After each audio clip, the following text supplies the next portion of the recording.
Hello everyone. Welcome to your easy guide to English section for CLAT examination series. And today we are going to start with the previous year paper solution. So we are at the end of the Ram Katha, that is the syllabus part of the series. And now we are going to learn how to apply the knowledge that we have gained. Because at least for the immediate goal that we have for now, that is clearing the examination, or everything that we have learned, it will be rendered useless if you're not able to use them in the exam.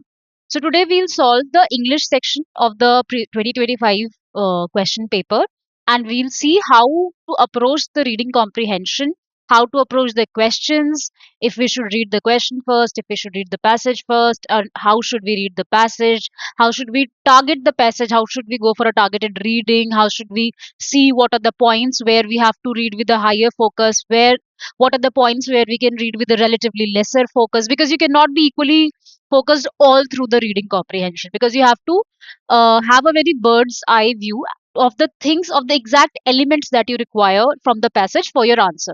So we'll try to crack all those things while we solve these questions. So that's the purpose of this lecture today. So let's start with the reading comprehension fun. And I know that in the starting, in the very first lecture, I had recommended that we'll not start with looking at the question, because at that point we were just starting. So even if at this point you have directly come to this lecture and you have not practiced enough comprehension passages up till this point, I will not recommend that you start with reading the questions, because in that case your mind will not be able to hold all that information. And right now you're sitting in your room, so you cannot even feel the amount of pressure that you will be feeling during the examination. The whole adrenaline rush and the whole vibe of the place is often filled with tension for the students. So that takes a lot of your energy and your time, and so you it's even more difficult to focus in that environment. So if you have not practiced enough, then I will not recommend that you start with looking at the questions. But if you've practiced enough and you have practiced to focus your mind on the passage while you are reading it, then I think you're ready to go to use this technique and looking at the questions first and then getting back to passage. Okay. So since we've been through this whole series, so I am assuming that you've practiced sufficiently. So I'll start with reading the questions first, and then we'll see how we will look at the passage and how we will do a targeted reading of the passage. Okay. So this is the passage. We will quickly, for you, since you will have all the questions in one go, I will suggest that in maybe 30 to 35 seconds maximum, you have to just skim through the questions. You don't have to look at the options, just skim through the questions. Just vaguely read the questions. So suppose this is your first question. For the author, aesthetic enthusiasm is an important motive for writing because. Now just keep in mind aesthetic enthusiasm. Okay, you don't have to like keep in mind the whole thing. The first question is around aesthetic enthusiasm. So if you have these two words in your mind, if you come across these words in the passage, your focus should be immediately sharpened at that point. Okay. So the first question, you vaguely look at it, aesthetic enthusiasm. Second question, again, author strongly advocates that writers do. Okay, what is our author advocating for writer to do? Something like that. Okay. Third, which of the word is synonymous with tumulus? So we have to keep in mind synonym of tumulus. Synonym of tumulus. If you know the meaning of the word, it's quite likely that you can just or solve it at this point itself. In this question, you can solve it at this point itself. But suppose the question were more difficult, so I'll take that approach. Here it's quite evident looking at the option itself, but okay, you are not looking at the option at this point, so let's just see that you will have looked at synonym and tumulus. But if I were you and if I've practiced enough, I'll just quickly glance through for at least the vocabulary based ones. I'll quickly glance through the options.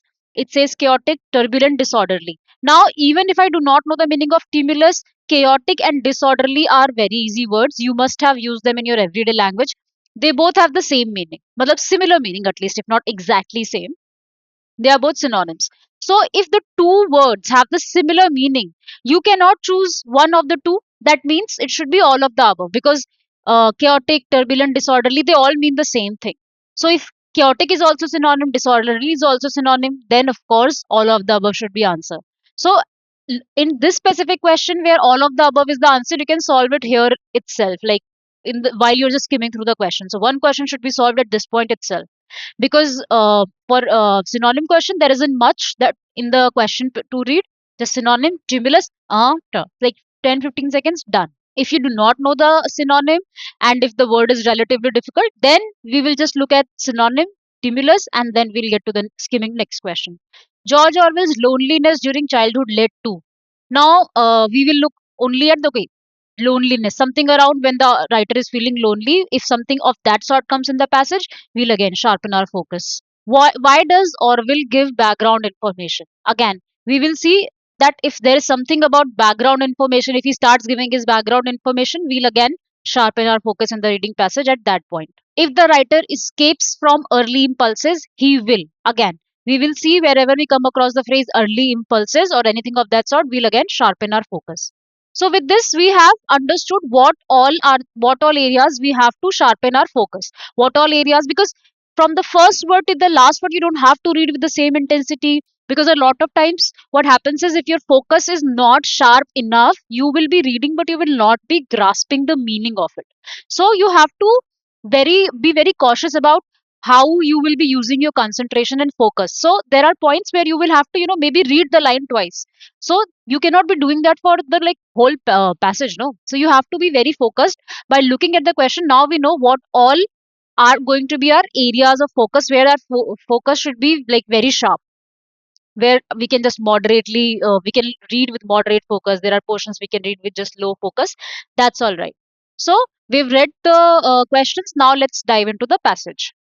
So from a very first, I will try to solve based on the like in explaining the approach that I'm trying to give you, because you don't have to understand each and every word in it. But after solving, I'll also give you an idea about what this passage is saying, what the meaning of passage is. Okay.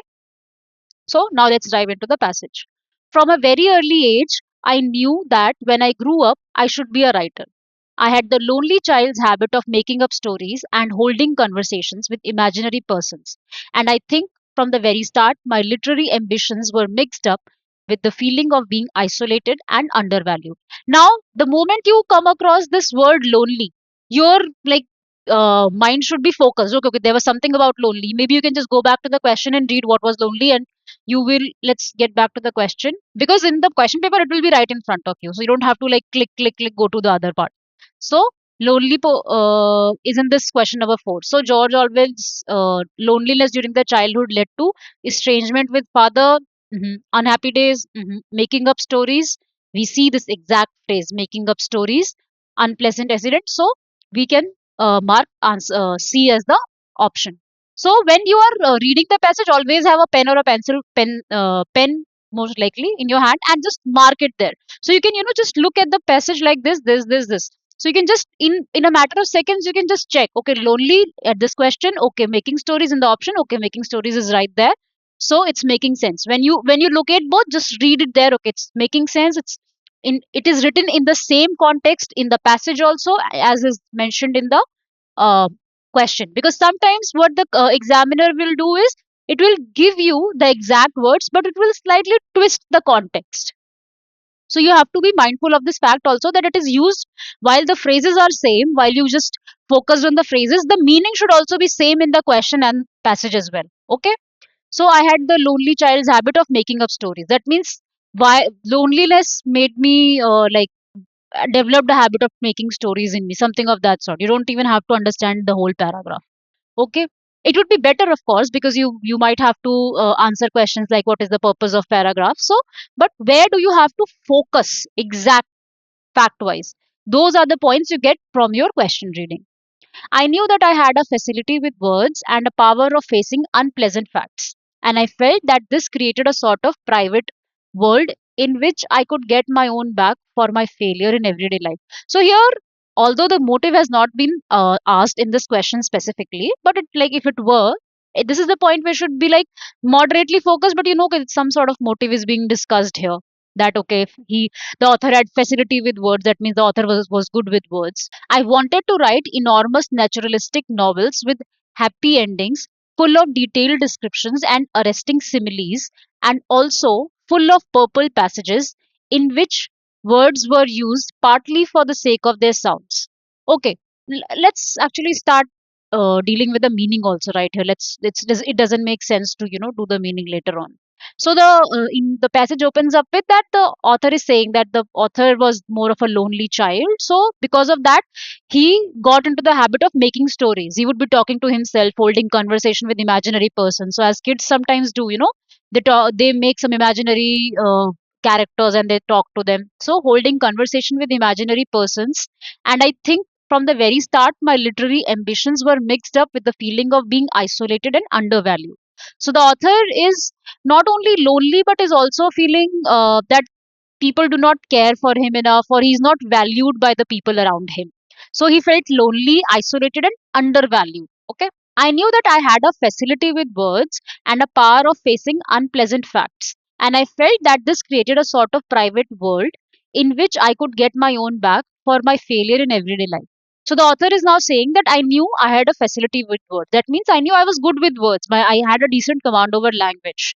So I could really create a very good world around myself in imagination. So I could weave a good imagination where I would create situations, and where I would, in those situations, I would make myself look good, or I would be the hero in my head at least, unlike what this person was facing in the real world.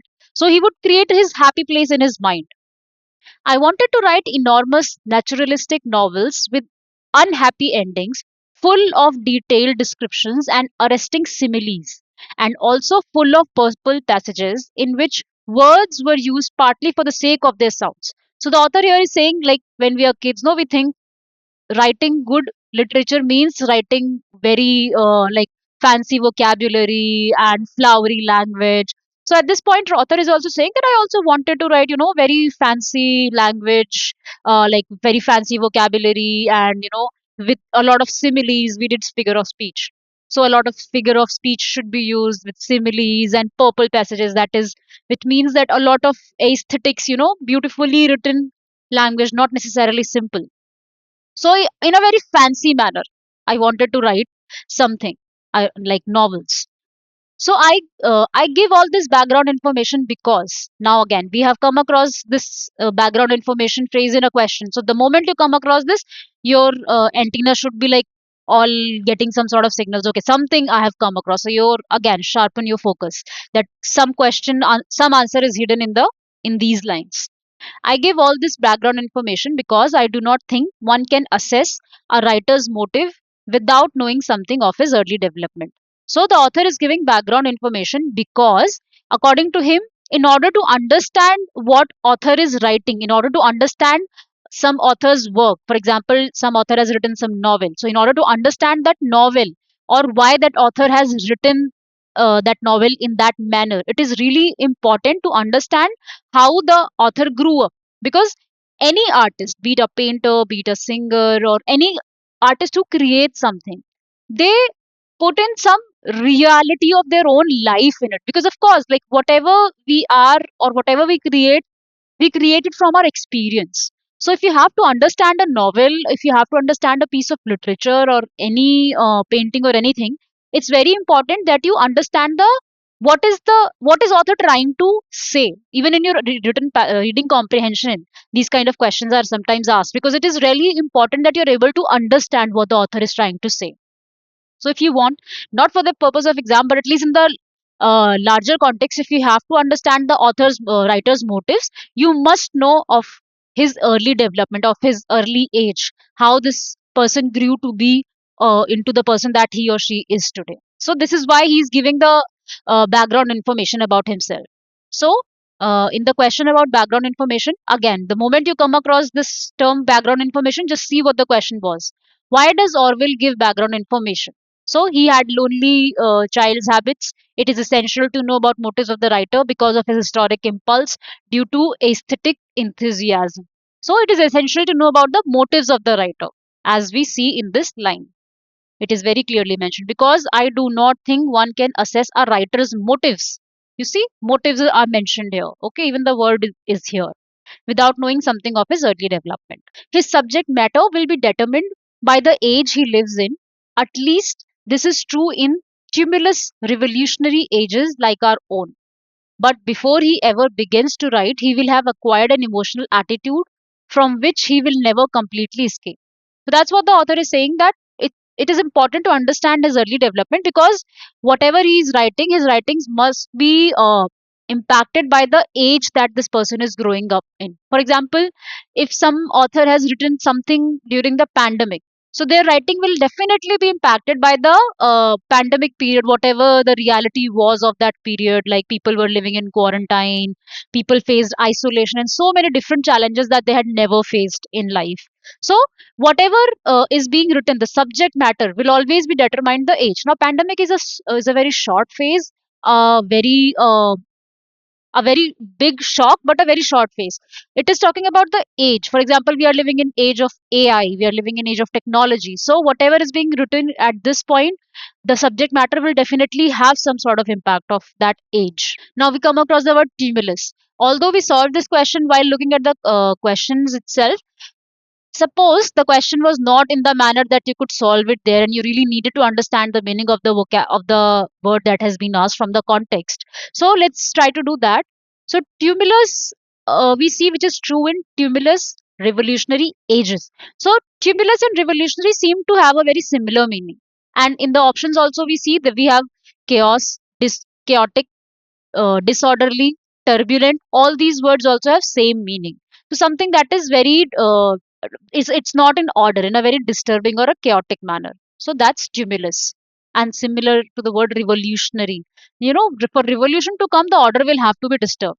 So revolutionary, tumulus revolutionary age, so some very disorderly age or a chaotic age. Okay, it is his job to discipline his temperament, but if he escapes from his early influences altogether, he will have killed his impulse to write. Now, again, escape from his early influences. Although in the question the word early impulse is used, see, if the author escapes from early impulse, he will. So you also have to be mindful that it's sounding very similar to the question's phrase early impulse, because the meaning is pretty much the same. If author escapes from early impulse, what will happen? So the author is telling us now what will happen. If he escapes from his early influence altogether, he will have killed his impulse to write. Now let's look at, now that you've read this, you can get back to the question. A, lose his urge to write. B, unable to imagine creatively. C, be able to converse with imaginary characters. Or D, be able to influence others. So you can see there is clearly written killed his urge to write. So option A should be the answer. I think there are four great motives for writing. At any rate, for writing prose, they are: first, sheer egoism, that is, desire to seem clever, to be talked about, to be remembered after death, to get your own back on grown-ups who snubbed you in childhood. So basically, author is now discussing that what are the four motives. Why, when someone becomes an author, what are, mostly broadly, what are the four reasons for this person to become an author or write whatever this person is writing?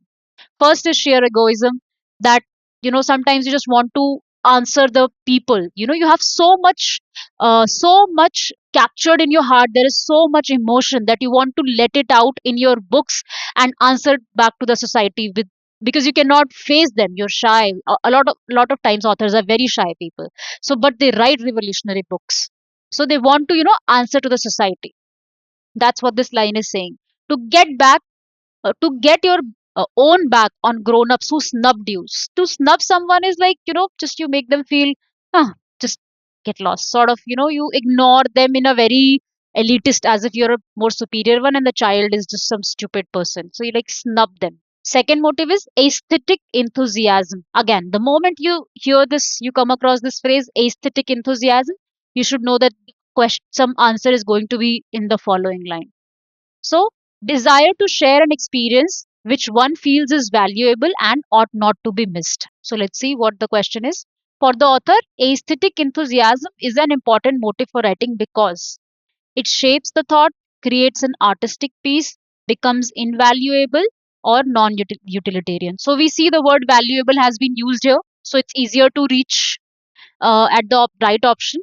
Desire to share an experience which one feels is valuable and ought not be missed. So that means that there is, when the author is thinking of something, writing something, so they feel so exalted, so elated, so happy, and so excited about that.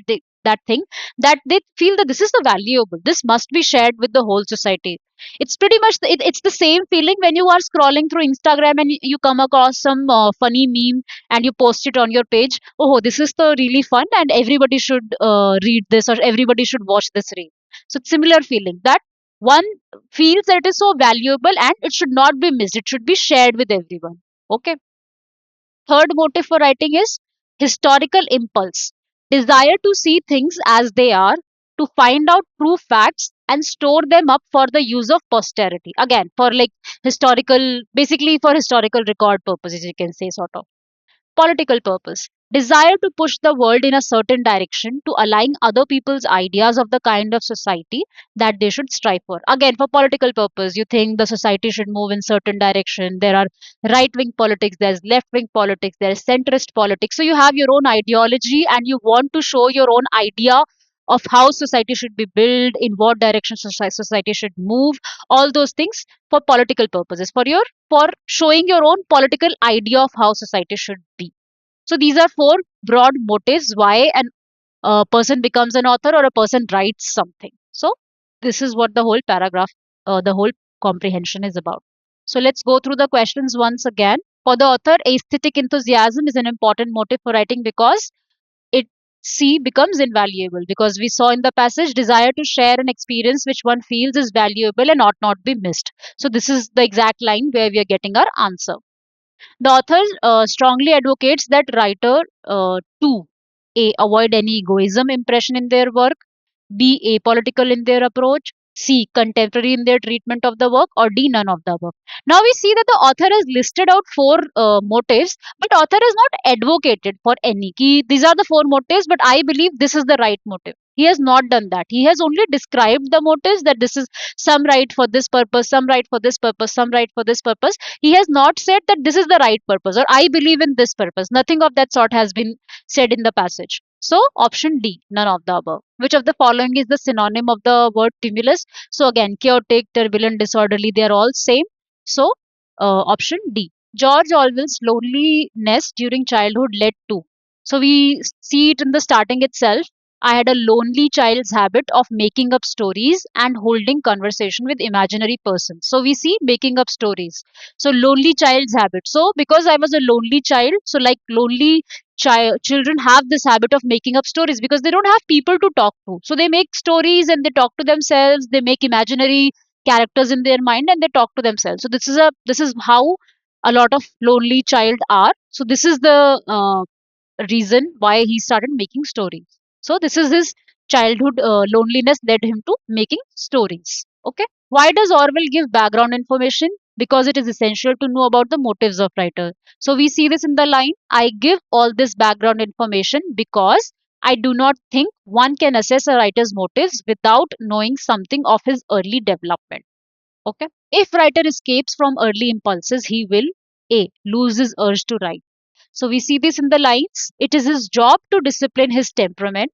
But if he escapes from his early influences or early impulse are similar in meaning in this context. Okay, altogether, and he will have killed his impulse to write. So lose his urge to write, that is his like urge or impulse or his desire to write would be killed or would be finished forever. Okay, so you can see that the answer is right in front of you if you are just able to read it in a targeted manner. Okay, so you just have, if again we'll try to follow the same process that we did in reading comprehension 1, and we'll see that it was not just an accident that we found answers. If we are able to follow this strategy properly, we can deal with any reading comprehension. Okay, so let's quickly skim through the questions. So the first question is, according to the author, we need to study ABCD what? So we need to study what? This is what the vaguely we have to see. If there is some sort of mention about what we need to study, we'll immediately sharpen our focus. According to the author, which among the following is key to attain knowledge? Again, key to attain knowledge. If we come across this phrase, we'll again be be careful about it. Which among the following words is related to the word assimilation? Now, assimilation, let's just quickly look at the options for this specific type of question. Integration, adjustment, acclimatization, all of the above. Again, if you have some idea about these words, you will see again all these words are very similar in meaning. So you can solve this question right here, that okay, if two words have similar meaning, then of course we cannot choose one of the two, then of course it should be all of the above. So integration, you if you have studied, like if you've had maths, you've had disintegration, integration. So integration is joining, sort of. Disintegrate something, you break it into pieces. Integration, you join it. Adjustment, also, when you say no, suppose you are going to board a bus and the bus is already full, and but you have to like reach some place and you're already getting late, so you'll be like, just try to push inside, and you'll be like, just adjust, Carlo, please, just adjust a little. So you just try to add yourself to the already crowded bus. So it's again sort of adding up, adjusting yourself in the space. Acclimatizing, also, you're trying to the most frequently context usage context of this word is if you go to mountains and like you're not a native of the place, you belong to plains or some other region. So the you will be told by the people that you first acclimatize yourself, get used to the environment of the mountains, and then you go higher. So acclimatizing, again, you mix yourself with the surrounding. So they all have very similar meaning: integration, adjustment, acclimatization, all these. And assimilation is also very similar thing, that you mix up, sort of, you absorb something and you mix up to assimilate. So sometimes if I am trying to assimilate with people of different culture, I'll try to dress up like them, I'll try to eat like them. That would be an assimilation. I'll try to become like them. So that's again mixing. So adding, mixing, adjusting, all these things are very similar in meaning. So the right answer will be all of the above. This is one way to solve the vocabulary based question. If you can solve it on the basis of your understanding of the words. If you do not know what assimilation means or any of these means, then we'll again go back to the context and we'll try to understand the meaning of this word by reading the passage and by the way it has been used from the context. Okay, so this was one way to solve, and how we'll solve it from the context we'll do when we read the passage. Now, question 10. Education as described by the author means. So, the moment we come across any definition of education in the passage, we'll again pay attention to that. As per the author, the aim of education should be, again, the moment we come across the phrase aim of education, we'll pay attention to that. According to the author, the country wants. Again, what the country wants, if we come across something like that, we will again sharpen our focus. Okay. So now we've skimmed through the question. While I am explaining to you, that is why the skimming process is going slow. For you, it should be a matter of seconds. You don't have to look at the option except for the vocabulary based question, and you just look at the questions, and so you know what are the zone of focus going, what are going to be the various zones of focus for you in the passage. Okay, that's the purpose of skimming through the question.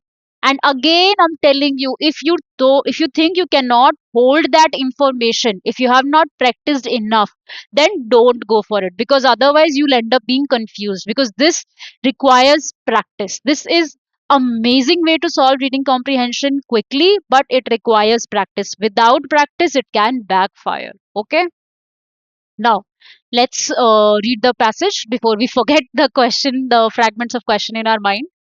So, education is not the amount of information that is put into your brain. So, we did come across a question where the meaning of education, the author's meaning of education was being asked. So, from the first line itself, you have to be mindful, okay, some sort of meaning of education is being told.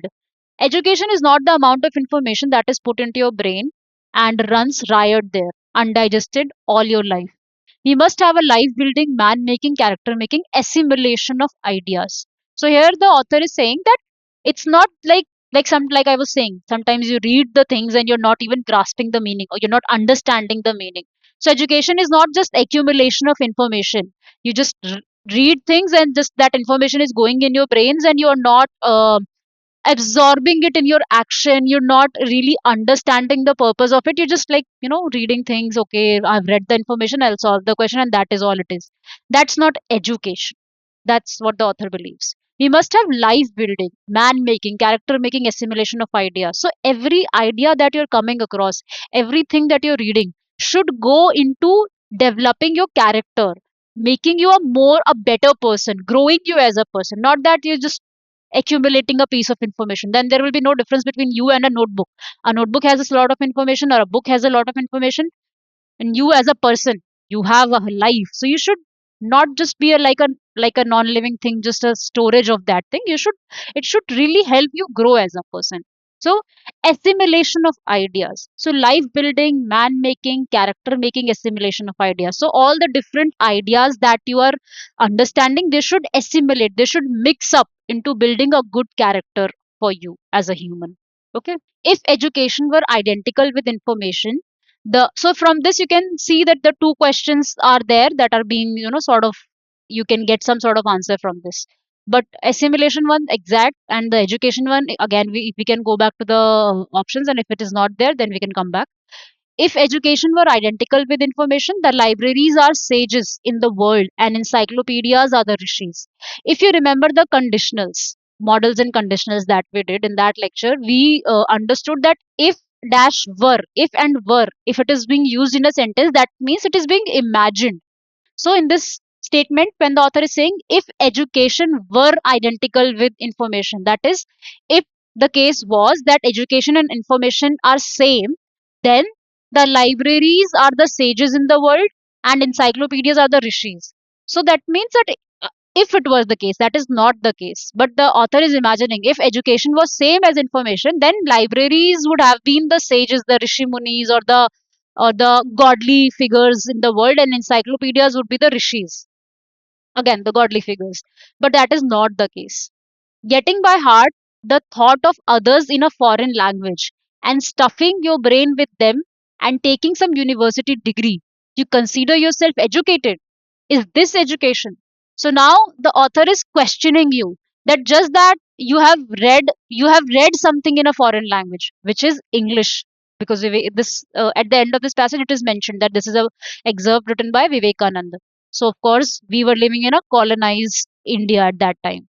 So there was a lot. I mean, the author is saying that just because you've read something in foreign language that you don't even understand, it's not even your mother tongue, because the mother tongue has some cultural understanding in the language. Foreign language doesn't have that. So just because getting by heart the thoughts of others in foreign language and stuffing your brain with them and taking some university degree. So you're just reading, you've read the grammar rules, now you can read the passage, and you've read the passage, you've answered questions, and you've got the university degree. Do you think this is education? If you've done this, you think you should be called educated? What is the goal of your education? So what was the purpose of you reading all those things? So for us the purpose is to become a lawyer and maybe fight for justice. At least that's what we can believe. So that could be one of the goals. I mean, if you were truly educated, if we were truly educated, we would definitely have some big goals like that. At least the author is very enlightened and he believes that the educated ones should have those kind of big goals. And an education without such goals is not education. Open your eyes and see what a piteous cry for food is rising in the land of Bharat, proverbial of its for its food. So just the author is trying to say that the trend is that people are just trying to, understand the language, read the language, not really understand, just cram the language, read the language, and get the university degree. And that is a very pitiable situation. Will your education fulfill this want? We want that education by which character is formed. Okay, again, we have a question on aims of education. We want that education by which character is formed, strength of mind is increased, the intellect is expanded, and by which one can stand on one's feet. So here we see the very purpose of education is being described. So again, you have to be very mindful. There is a question on this. When we read the question, we will need this. So when you are reading, just mark this. This is where the question and answer is. You can in fact look at the question and solve it right there.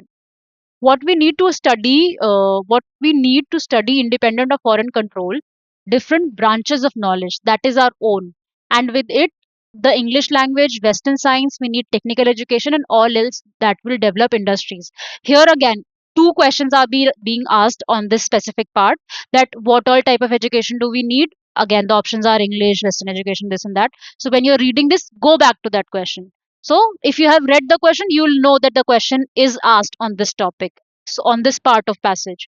immediately go back to that question, read what exactly is being asked, and answer it, because the answer is right here in front of you. Okay, so that men, instead of seeking for service, may earn enough to provide for themselves and save against a rainy day. The end of all education, all training should be man making. The end and aim of all training are to make the man grow. So man making means, for him, if you're just mechanically reading thing and providing an answer, that's very mechanical thing. That is not that a machine can also do. Today chat gpt can also do that. What is the difference? You have to be able to be a human being, and for a human being there should be some emotion, some bigger goal, that you're doing something for a bigger goal, to stand for justice, for taking your country ahead, all those things. Just studying a language or studying some syllabus for the purpose of earning livelihood, only just earning money, it's not a, it doesn't show you to be a very educated person. That's not education. Okay, that might be literate but not education. The training by which the current expression of will are brought under control and become fruitful is called education. What our country now wants are muscles of iron, nerves of steel, gigantic wills which nothing can resist, which can penetrate into the mysteries and secrets of universe and will accomplish their purpose in any fashion, even if it meant going down the bottom of ocean, meeting death face to face. So what we need is, now you will be like, "Ki, ma'am, then how will we have a good car? How will we have a big house?" So we really need to have very strong will, that okay, for the country, for the larger good of the whole society, whatever is right, I'm gonna do that. I'm not gonna think about small things like my car, my house, my this. On a, like, one has the youth is expected to do a lot for the country, because they are in the prime of their age. They can have that strong will, because sometimes if you want to do something, and if you set your ambitions right, you can do it, if you really, because you have that energy. So what country now wants is muscles of iron, nerves of steel, gigantic wills. Okay, so strong people who can dare to dream for the larger good. Okay, so that's the purpose of education, or all those things are. There's a question about what country needs. So your answer lies here. So now that you understand, when you have read the questions, you should know what all phrases. The moment you come across those phrases in the passage, you should immediately underline them, get to the question, and solve it right then and there. But the trick is that when you are reading the question, your mind should be able to hold on to that information. It's not like the moment you look at the question and then you go back to passage and you're like, okay, what was in the question? If that happens, then this thing is not going to work for you. Because when you're reading the question, your mind should be focused. Okay, this, and for like better retention, just underline things. Okay, there is only one method of attaining knowledge, and it is by concentration. Again, there is a question based on this also. We'll read it. For me, I am not doing it right away because I think it might confuse you that we are going passing through the slides back and forth.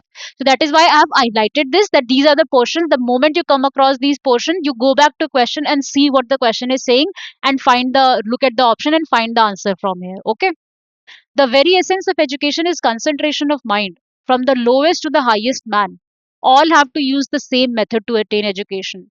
The chemist who works in the laboratory concentrates on elements to analyze them. Knowledge is acquired by concentration. So you have to be focused on the knowledge. You don't have to be focused on, okay, this is, I mean, this exam oriented studies are good for exam, because exams should be a means and should not be an end.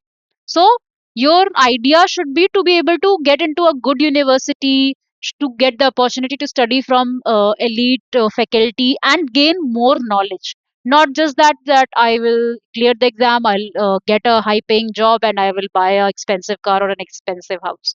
So, and the best way to attain knowledge is by concentration. You have to focus on what you're studying. Okay. Now let's look at the question. According to the author, we need to study English language, technical education, Western science, or all of the above. So we did come across this in the passage. What we need to study independent of foreign control, different branches of knowledge. That is our own. With it, English language, Western science, and we need technical education. So we see all the three are mentioned. So the option D is correct. That is all of the above. According to the author, which among the following is key to attain knowledge? A. University degree. B. Library. C. Concentration of mind. Or D. Hard work and sports training. So we came across this in the last paragraph. There is only one method of attaining knowledge, and it is by concentration. The very essence of knowledge is concentration of mind. Then again, in the last line, the author says, knowledge is acquired by concentration. So we should be, the moment you came across this part, key to attain knowledge, you should have focused while in the passage. What was in the passage? There is only one way of, there is only one method of attaining knowledge. Okay, attainment of knowledge. So if you had read the question, you would know that the question had asked about attainment of knowledge. So attain knowledge here, this should have been highlighted. So when you are reading the question, highlight this part, attain knowledge. And in the passage, the moment you come across this phrase, attain knowledge, just sharpen your focus and go back to the question and see what the question is answering, asking. You will find the answer right there. Which among the following words is related to the word assimilation? We must have life building, man making, character making, assimilation of ideas. So you read so many things, you get so many different ideas. They all should be mixing into a life building, building a greater life, making a man, that is a man or a woman. Do not think it on a gendered lines. Making you a better person, character making, building a good charactered person.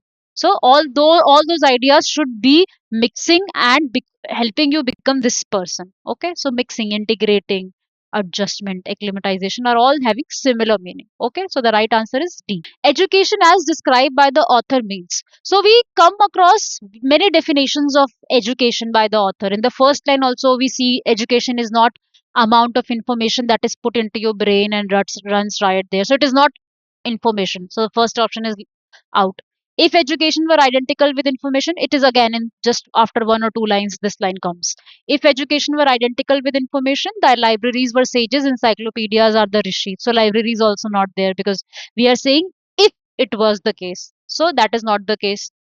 Getting by heart the thoughts of others, taking some university degree, you consider yourself educated. Is this education? So this is the tone of author, that is this education? He's like trying to, question you in a very, in a sort of critical tone, that is this education? So don't think that the author is saying that this is education. Is this education? So we understand that degree is not education, libraries are not education, information is not education, none of the above. Okay. So, as per the author, the aim of education should be to help a person build his or her character, to help a person earn his or her livelihood, to help a person develop his or her intellect. Again, we come across this line, we want that education by which character is formed, strength of mind is increased, the intellect is expanded, by which one can stand on one's own feet. So we want that education. So what is the aim of education? Again, here you don't get the exact phrase, but you have to be mindful of the purpose of the paragraph and the purpose of this question. So you have to see the underlying meaning in this portion. Okay. According to the author, the country wants A. Massive willpower, B. Spirit of philanthropy, or C. Iron and steel industries. So the line, there is a line in the passage. What our country now wants are muscles of iron, nerves of steel, gigantic wills, which nothing can resist. So now you see massive willpower. You see gigantic. Gigantic means massive, huge, a lot of. So you can find massive willpower here. Then nerves of steel, iron and steel industries, muscles of iron and nerves of steel. So you can, this is a metaphor sort of used for iron and steel industry. And spirit of philanthropy. Now you might be like think that where is the spirit of philanthropy mentioned here? So you can see the two options A and C are already mentioned there. So if A is also correct, C is also correct. It should be all of the above. So it should be all of the above. So in this question, you can solve it like that. So here we see that the options are mentioned in a metaphorical form, muscles of iron and nerves of steel, and it is not written in the straightforward manner of iron and steel industries. So although you can still get it from the words, but you also have to understand it. Massive willpower, gigantic wills. Okay. So here both the approaches work. So you have to understand the metaphor also, and you all can also find it from the exact keywords also. Okay. So this was the end of this paragraph. So now I think the lecture has gone on to slightly longish. So I think we can do the next paragraph in the next video. We can end the video at this point so it doesn't get too much for you. I hope you understand the process. you've understood the process at this point, and I would really urge that maybe you can try solving the other passages using other two passages in the 2025 question paper using this method. And next time when we discuss, you can see how close were you in implementing the all the steps of the strategy. And then when we discuss, you will can also understand what all points you are facing problem and how to go about them. Okay. Thank you so much for your patience. I'll see you with the next part in the next lecture. See you. Bye bye.